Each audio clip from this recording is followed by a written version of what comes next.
L-inkjesta dwar mewt ta' persuna li l-Prim Ministru Joseph Muscat ippubblika r-rapport tagħha l-4 filgħaxija fiha kważi 400 paġna. Inkjesta dettaljata dwar il-mewt ta' immigrant mill-Mali bl-isem ta' Mamadou Camara. Iżda fiha issir referenza spiss l-inkjesta oħra li saret fl-2011, din id-darba dwar il-mewt ta' immigrant Niġerjan Ifeani Nwokoye ta' 29 sena.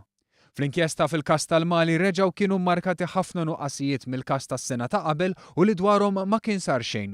Iżda għar minn hekk titfa' dawl fuq l-aġir tal-eks Ministru Carmelo Mifsud Bonnici. Fl-inkjesta tal-2012 il-logotenent Brian Gatt xeed ukoll dwar dak li ġara fl-2011 meta persuna inqatlet wara li ħarbet minn ċentru ta' detenzjoni. Qal li dakinhar rid jieħu passi dixxiplinari. Saħansitra l-inkjesta tgħid ir-riżultatlu li n-negliġenza kienet tal-NCO. U kien talabhom jagħmlu stqarrija iżda rrifjutaw.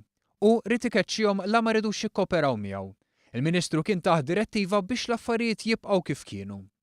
Dan ifisser li kien Carmelo Mifsud Bonnici li waqqaf dawn il-passi dixxiplinari. Iżda uffiċjalment Mifsud Bonnici kien prova jagħti impressjoni mod ieħor. Fi stqarrija kien intqal li fejn hemm lok jittieħdu passi dixxiplinari b'mod spedit mingħajr ma jiġu kompromessi proċeduri.